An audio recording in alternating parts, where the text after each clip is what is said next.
Nous allons lire les versets 28 et 29. Je vais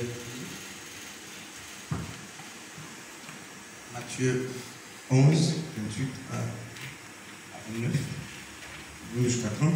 Voilà, c'est Jésus qui parle. Il dit aussi, venez à moi, vous tous qui êtes fatigués et chargés, je vous donnerai du repos. Prenez mon joug sur vous et recevez mes instructions, car je suis doux et humble de cœur. Vous trouverez du repos pour vos âmes. Car mon joug est doux et mon fardeau léger. Je vais reprendre. Venez à moi, vous tous qui êtes fatigués et chargés, je vous donnerai du repos. Prenez mon joug sur vous et recevez mes instructions, car je suis doux et humble de cœur. Et vous trouverez du repos pour vos âmes. Au verset 30, il est dit, car mon joug est doux et mon fardeau, n'est-ce pas, est léger. Amen.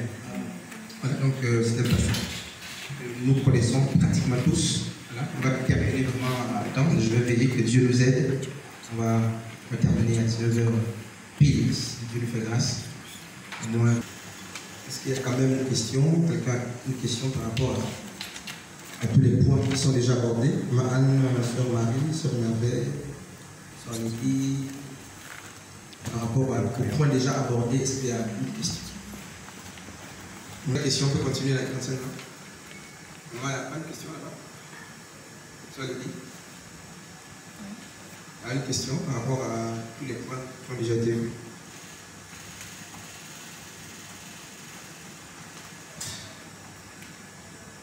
Bon, vous avez remarqué qu'il y a la liberté. Après la liberté, il y a deux petits points, la paix, l'amour. Vous me direz que ça n'a pas été accordé. Mais je n'ai pas envie d'insister parce qu'on a vu ces points-là dans les explications. On a vu l'amour de Dieu. L'amour, en tout cas, on a vu la paix de Dieu.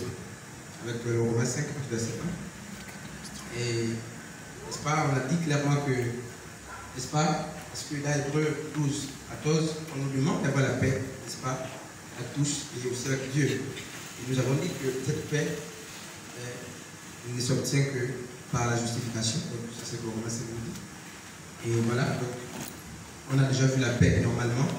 L'amour, on a déjà beaucoup parlé de l'amour. Tout le monde connaît ce que l'amour, et c'est l'amour agapé ici. Je n'ai pas envie d'insister sur ces points parce que lorsqu'on a parlé des quatre piliers de la foi, de la vie chrétienne, de la marche chrétienne, n'est-ce pas? L'amour a été abordé. C'est pourquoi on ne veut pas insister sur ce point. On va passer à considérer.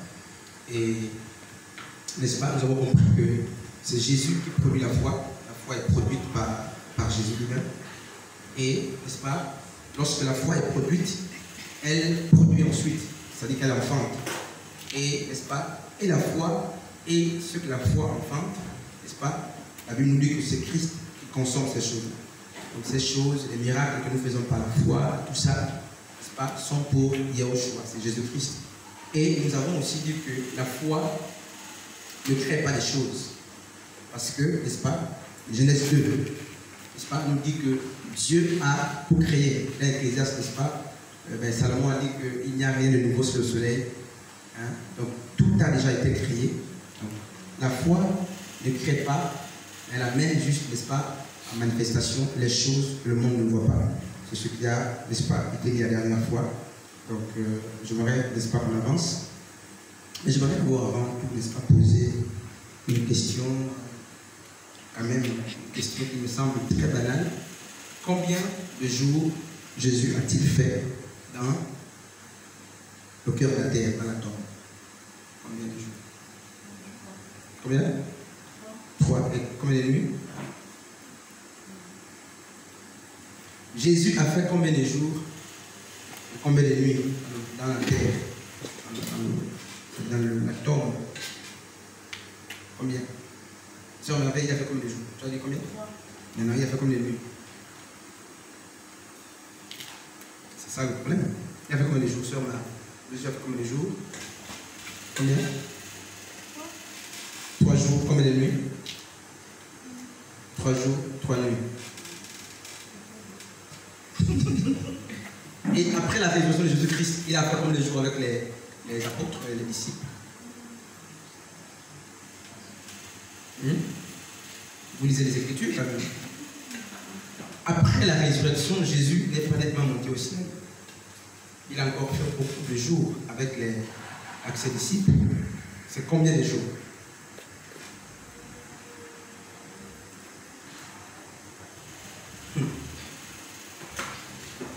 Hein, frère? Ou bien il est parti hier? Tu en me l'avais? Combien? 366. Combien? Sœur Lily? Sœur Grâce? Ma Marie? Moi, Anna, Jésus a fait combien de jours après la résurrection avec ses disciples? Magdalene? Combien? Frère Yann? Environ un an. Un mois. Frère Louis? Combien de jours? C'est nous pour le prénom là? Ma Muriel? Ma Paola. Ah, c'est toi qui donnes mon téléphone là, qui vois. C'était combien de jours là? Un mois. Ok, frère? Voilà. 40 jours. Donc, il a encore fait 40 jours. Et vous avez remarqué que les 40 jours, Jésus les a consacrés à parler du royaume. Il a encore enseigné. Donc, en fait, il est revenu sur le message qu'il avait commencé à prêcher parce que Jésus ne prêchait que le royaume, la repentance et le royaume. Comme tous les autres d'ailleurs, Jean-Baptiste a prêché la repentance et le royaume. Et les prophéties, n'est-ce pas, bibliques, nous disent que nous attendons comme ça, n'est-ce pas, le nouvel ordre mondial, tout le monde est informé, à moins que je me trompe, n'est-ce pas, ce monde qui sera, n'est-ce pas, dirigé par un seul roi, une seule tête, un seul grâce. Voilà. Hein? Sœur Merveille, tu es quand même informée de ces choses-là? Sœur Marie. Ok. Donc, en fait, un frère nous dit, c'est ça, le monde sera dirigé par, n'est-ce pas, on nous parle de la fusion de plusieurs royaumes, tout ça. Hein, vraiment, voilà, Sœur Ruth, tu es vraiment derrière le poteau, tu ne vois pas bien. On ne va pas durer, hein, dans peut-être 40 minutes, on va arrêter, on ne va plus durer ici. Donc même si le point n'est pas fini, il est mieux, on libère les gens à temps. Puis voilà, il y a des gens qui ont couru, et puis les enlèvements aussi. Voilà. Mais regardez le fait, par rapport aux enlèvements, c'est une parenthèse. Regardez, Jésus dit à ses disciples qu'il veut aller à Jérusalem, le temps en fait de la crucifixion était arrivé. Et Jésus va dire à ses disciples que je m'en vais. Et vous connaissez l'histoire. Les disciples vont retenir le maître, disant non, ne pars pas. Un seul grâce. Un seul Marie. Jésus leur dit non, il faut que je m'en aille en fait. Parce que Jésus savait que Jérusalem, n'est-ce pas, devait sanctionner ce pourquoi il était venu sur terre. La destinée devait être, n'est-ce pas, accomplie à Jérusalem. Il dit quand même que je m'en vais. Et les apôtres qui l'aimaient tellement, hein, par amour, ont dit non, reste, ne pars pas. Parce que si tu pars, mais tu vas mourir. C'est un peu le même cas avec Paul. Vous voyez? C'est un peu notre image aujourd'hui. Vous voyez? Beaucoup là ne peuvent plus venir à l'église. Beaucoup ne peuvent plus assister aux réunions. Parce que les enlèvements, il y a beaucoup de choses. Un seul grâce. Voilà. Mais bon, si Dieu veut qu'on t'enlève, on va t'enlever. Et puis ce n'est pas parce que tu es chez toi qu'on ne peut pas t'enlever aussi. C'est vrai qu'il faut prendre des précautions, mais attention à ce que nous faisons. Voilà. Si les gens fuient les réunions de prière, d'enseignement, parce qu'il y a des enlèvements, ok, on comprend sa prudence, mais peut-être que notre foi aussi doit être mise en musique. N'est-ce pas? Donc, le nouvel ordre mondial, en fait, il est d'abord biblique, c'est-à-dire que il n'est pas nouveau. Il n'est pas nouveau. La Bible nous en parle déjà que, n'est-ce pas, dans Genèse 11, il y a eu, n'est-ce pas, la vision de faire du monde, n'est-ce pas, un seul pays. Et c'est biblique. Donc, ce passage qui dit, n'est-ce pas, qu'il n'y a rien de nouveau sur le soleil, lorsque Salomon le dit, et Salomon n'a pas tort. Tout ce qui se fait aujourd'hui, c'est comme un recommencement en fait. Tout. On a l'impression qu'on est en train de revivre ce qu'on a vécu hier. Tout ce que nous sommes en train de vivre. Et le prophète l'a encore dit dimanche, qu'il n'y a rien de nouveau. Les enlèvements, mais on a connu ce temps et il est en train de revenir. Sodome et Gomorrhe ont été détruits, n'est-ce pas? Sodome va revenir, Gomorrhe va revenir. Nous sommes en train de revivre, n'est-ce pas? Mais ces choses d'hier, et parce que nous allons les vivre, le Seigneur va, n'est-ce pas, revenir. Et donc je disais que le système du nouvel ordre mondial qui consiste à réunifier tous les États et bibliques, ça a d'abord existé dans la Bible avec Nimrod, qui a, avec, n'est-ce pas, l'histoire de la tour de Babel. Voilà, donc la tour de Babel, n'est-ce pas, définie dans Genèse 11, avait la vision de réunifier tous les peuples de la terre. Et le Christ, ne voulant pas que ça se fasse, il a dû confondre, n'est-ce pas, les langues des hommes pour les disperser. Alors, qu'est-ce qui se passe? Donc, les grands de ce monde savent, ils connaissent ces choses-là. Ils ont lu la Bible, ils connaissent. Et qu'est-ce qu'ils vont faire à la fin? Ils vont vouloir ressusciter, n'est-ce pas, ce que Dieu a détruit dans le commencement. Donc, je disais que nous sommes en train de répartir le commencement. Pour ceux qui sont païens, mais Dieu a chassé le jardin, n'est-ce pas? Et tout ce que Dieu fait, c'est les ramener dans le jardin. On ne vit rien de nouveau, en fait. Rien. Il n'y a rien de nouveau que nous sommes en train de vivre. Même les œuvres que nous sommes en train de manifester, n'est-ce pas, ce sont les œuvres qui ont été préparées d'avance pour qu'on les vive, pour qu'on les manifeste. Il n'y a rien. Donc, les gens qui lisent la Bible ne peuvent pas être surpris par ces événements qui nous arrivent, parce qu'il faut aussi comprendre que le Christ vient, n'est-ce pas, et il faut que ces choses, ces prophéties s'accomplissent. Nos prières ne vont pas empêcher l'accomplissement des prophéties. Soyez prudents, du moins soyons prudents, que nous n'allons pas empêcher aux prophéties de maître de s'accomplir. Non. Sinon, Christ va être un menteur à la fin. Donc quand nous prions dans nos maisons, ne diabolisons pas nécessairement les faits. Enfin, il ne faut pas dire Seigneur, j'éloigne. Non, on ne peut pas. C'est la fin de temps. Et ces choses marquent la fin. Le maître a prédit ces choses-là. Et ces choses doivent arriver pour que la parole du maître s'accomplisse. Et donc, comment le chrétien doit se tenir face, n'est-ce pas, à ce vent qui souffle? Il prie pour qu'il soit préservé, que le Seigneur préserve l'Église, que le Seigneur préserve, n'est-ce pas, les uns et les autres. Mais nous ne pouvons pas empêcher que ces choses arrivent. Hein, sœur Merveille? Parce que j'entends des frères qui disent qui ont en train n'est-ce pas? Le Seigneur, je chasse les faux prophètes. Seigneur,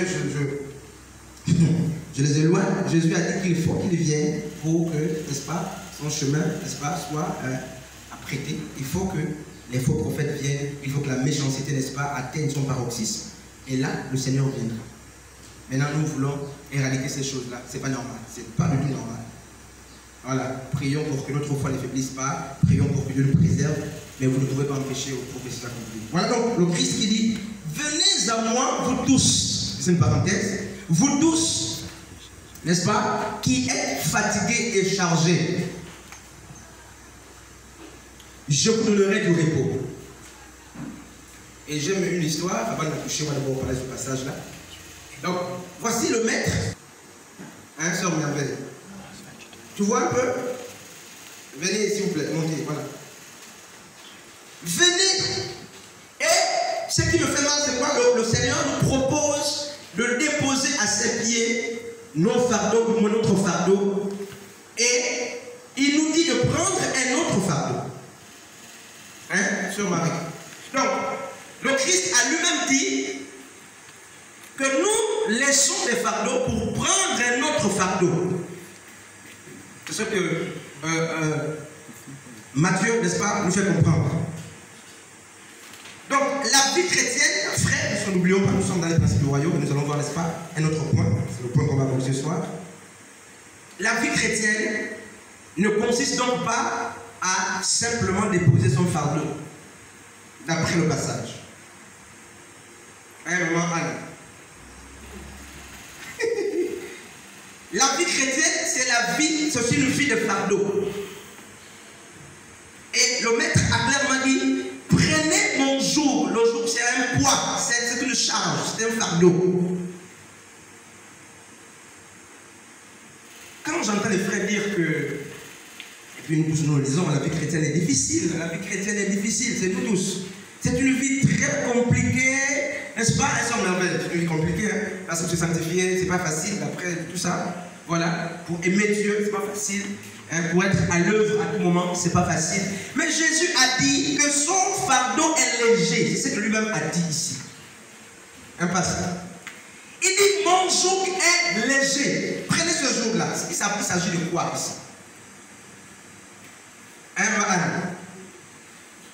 Il s'agit de quoi? Un Jésus qui décharge et qui propose une autre charge. C'est laquelle? Cette charge. Hein? Sur grâce. Tu vois un peu? Et Jésus a dit que cette charge qu'il te donne ne pèse pas. Ce jour ne pèse pas. Maintenant, comment comprendre nos plaintes de chaque jour? Oh Seigneur, c'est très difficile. Et ici, il a dit, non, la charge, n'est-ce pas, que je vous donne, ce fardeau n'a pas de poids, ne pèse pas. Ça veut dire quoi? Sœur Lélie, c'est pas moi qui le dissimule. Sœur Dalène, c'est quel type de fardeau qui ne pèse pas ici? Frère Yann.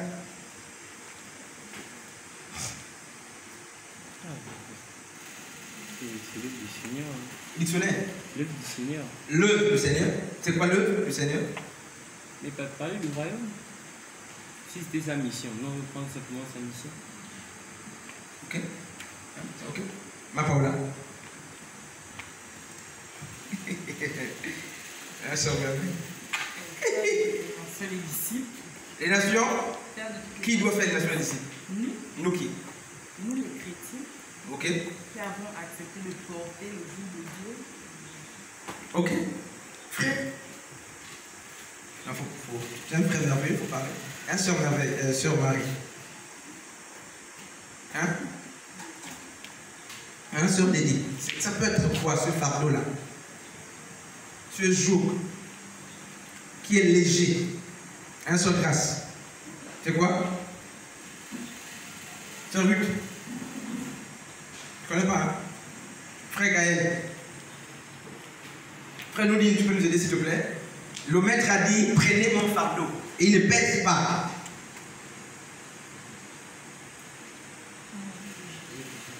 Ok. Hein, Anne? Vous avez vu, non? Hein? La vie de Jésus. C'est-à-dire? Mais... Vous avez vu, frère? Oui, frère, merci, frère.